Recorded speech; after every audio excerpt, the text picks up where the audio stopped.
Good morning.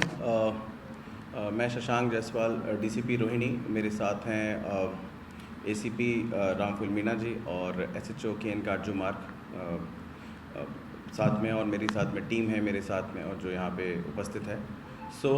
10 जुलाई को हमें एक कॉल मिलती है दोपहर में 4 बजे के करीब के गन पॉइंट पे एक थार गाड़ी आई और आगे वो लगाया, उसको ओवरटेक किया एक गाड़ी को और उसमें लूट कर ली उन्होंने। आगे भी गन लगाई, साइड में गन लगाई, लूट लिया उसको। और बहुत ही सेंसेशनल सा हो गया क्योंकि 3 लुटेरे आए और दिन दहाड़े गन पॉइंट पे रॉबरी हो गई। तो ये बहुत बड़ा सेंसिटिव केस था। उस पर जैसे ही कॉल आई तो हम लोगों ने एक्शन लेना शुरू किया। मैं स्वयं मौके पे पहुंचा, मेरे साथ में एसीपी और एसएचओ और उससे पहले टीम और हमारे जो एटीओ हैं आनंद, वो भी पहुंच चुके थे और इनिशियल जो तफ्तीश शुरू कर चुके थे। जब मैंने खुद ही पूछा उससे कि कौन थे तो उसने बोला कि मफल्ड फेस में थे जी, चेहरा ढका हुआ था। मैंने कहा कहाँ हुआ जी? यहीं पे हुआ था।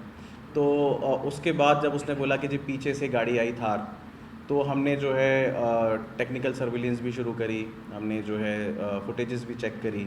जब फुटेज चेक करी तो पीछे से तो कोई गाड़ी आ नहीं रही थी, तो हमें थोड़ा सा शक हुआ कि कुछ तो इसमें है। लेकिन फिर भी ये हो सकता है पहले से जाके कोई बैठ गया हो, तो हमने उस समय उस एंगल को भी नकारा नहीं। तो हम बहुत उससे पूछताछ भी करते रहे जितना हम उससे कर सकते थे। तो he was not relenting, he was still persisting कि मेरे साथ ये लूट की घटना हुई है। और कोई स्पेयर पार्ट्स की जो शॉप है, जो इसके ओनर की शॉप है, वहाँ पे उसको पैसे देने थे। स्पेयर पार्ट्स का काम हम करते हैं ये लोग। सो हम लोगों ने जहाँ से चला था वहाँ की भी फुटेज चेक कराई और वहाँ पे देखा और आगे भी देखा, तो हमें कोई क्लू नहीं मिला। उसके बाद भी हम लोग कोशिश करते रहे। हम लोग दोनों एंगल्स पे काम कर रहे थे कि या तो ये झूठ बोल रहा है, नंबर 1। नंबर 2, ये भी हो सकता है कि एक्चुअल में घटना हुई हो, तो उसके लिए जो हमें कार्रवाई करनी होती है। हमने स्टाफ भी लगाया, हमारा स्टाफ सारी more than 60 CCTV cameras we have checked. तो करते करते हमें हमारे जो एसीपी साहब हैं जो यहाँ बैठे हैं, तो इनको ध्यान आया कि 1 आध घंटे में कि सर एक काम करते हैं, गाड़ी भी चेक करा लेते हैं। तो जब इनको लगा कि गाड़ी चेक करके, उसने एकदम बोला कि जी यहाँ से आया, मेरा शीशा खुला हुआ था और बोनर उसने डैशबोर्ड से एकदम पैसे निकाल लिए। तो ये भी संदेहास्पद था कि आप उसको कैसे पता है उन लोगों को एकदम यहीं पे पैसे रखे हैं और वो 2 मिनट में करके भागे गए। इसने गाड़ी एकदम क्यों रोक दी जब आगे लगा लिया जो भी है? तो इसने कहा जी मुझे लगा कि मेरी साइड लग गई होगी, तो शायद इस तरीके से वटेवर। सो जब रामफुल मीणा जी ने बोला कि गाड़ी चेक कराओ, तो हमारे जो यहाँ पे ऑफिसर्स मौजूद हैं उन्होंने वो गए। उन्होंने गाड़ी को, जब हमने बोला ढंग से चेक करो, तो उन्होंने ढंग से ही चेक करी। गाड़ी का एक एक पार्ट आप समझ सकते हैं, गाड़ी का एक एक पार्ट शुरू से लेके एंड तक चेक करना शुरू किया। तो गाड़ी में बोनट जब खोला तो बोनट में सामने से कुछ नहीं दिख रहा था। हमारे जो ऑफिसर्स हैं, हमारे जो स्टाफ हैं, उन्होंने बहुत अच्छे से गाड़ी चेक करी। तो पता चला कि बैटरी जहाँ होती है उसके नीचे एक बिल्कुल कैमोफ्लेज करके एक कपड़ा छुपाया हुआ था, जिसमें जो कपड़े में से कुछ सामान हमें दिखाई दिया कि यहाँ पे ऐसा क्यों है। फिर उसको हमने निकाला। वो मैंने वीडियो जो है मीडिया ग्रुप पे शेयर कर दिया है, जो एग्जैक्ट मूवमेंट का वीडियो है कि किस तरीके से हमने रिकवरी करी। तो निकाला तो उसके अंदर से हमें 5 लाख रुपए जो इन्होंने जो चोरी कर ली या फिर रॉबरी की जो थी वो रिकवर हुए। जब हमने कन्फ्रंट किया तो उसने एक्सेप्ट किया कि ये मैंने ही स्टेज मैनेज्ड रॉबरी करी है। सोचा कि मैं 10-15 साल से मालिक के यहाँ काम करता हूँ, तो वो लोग सोचेंगे कि चल तू तो बच गया, और वो फिर रिपोर्ट नहीं करेंगे। और इनको ये लगा कि पुलिस बेवकूफ़ है और ये कुछ वारदात को जो है इन्वेस्टिगेट नहीं कर पाएगी। तो देखते ही हम समझ गए थे हम लोग। आप पूछ सकते हैं इसी हिसाब से मैंने उसी समय बता दिया था कि ये झूठ बोल रहा है और आप इसको उस एंगल से भी इन्वेस्टिगेट करना।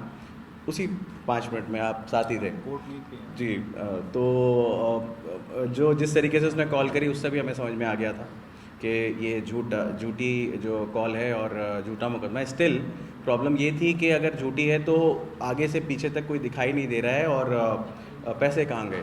सो इसको बहुत सूझबूझ से हमारे स्टाफ ने, हमारे एसएचओ, हमारे एटीओ, एसीपी साहब, हमारा जो स्टाफ साथ में बैठे हैं, उन्होंने सुलझाया और 2-3 घंटे में ही इसको जो है सॉल्व कर लिया। अगर वो 2-3 घंटे आप सोचिए कि ठीक है सॉल्व हो गया तो बहुत लगता है कि, लेकिन अगर 2-3 घंटे में हम सॉल्व नहीं करते तो हम इसी इम्प्रेशन में रहते कि कोई आए थे थार गाड़ी से या किसी गाड़ी से 3 बंदूकधारी लोग और जिन्होंने ये रॉबरी की घटना को अंजाम दिया। सो इसे पुलिस की सूझबूझ जो ट्रेडिशनल पुलिसिंग होती है, इसमें कोई सीसीटीवी नहीं था, बिल्कुल ब्लाइंड स्पॉट था जो आपको पता चल सके कि क्या हुआ। तो आपने देखा होगा पिछले कुछ समय से हम लोगों ने ट्रेडिशनल पुलिसिंग से बहुत सारे मामले सुलझाए हैं। ये भी एक इन हमारे स्टाफ की सूझबूझ का परिचय देते हुए इन लोगों ने मामला सुलझाया है। थैंक यू जी। तो अभी जॉइंट सीपी सर आएंगे तो थैंक यू। नहीं, इन लोग के लिए टीम का appreciation. So head constable Satyendra हैं हमारे साथ बैठे हैं। इन्होंने गाड़ी चेक की। इन्होंने गाड़ी अच्छे से चेक करी थी, जो आपको वीडियो दिख रहा है इन्होंने चेक करी थी। इन्होंने ही जो है इसको वो है, तभी हमारे साथ इस समय बैठे हैं ये। So he deserves upload actually. ठीक है, we should upload for him. Yes, thank you, thanks a lot. भेज दिया मैंने ग्रुप पे। ठीक है, जेसी में क्या है जी, ये लेके जाता रहता था नॉर्मली, 15 साल से काम कर रहा था उनके यहाँ जी। नॉर्मली जाता रहता था। और प्रीवियस इन्वॉल्वमेंट तो नहीं, कोई प्रीवियस इन्वॉल्वमेंट नहीं। ये लालच लालच आ गया। लालच होता है। Thank you.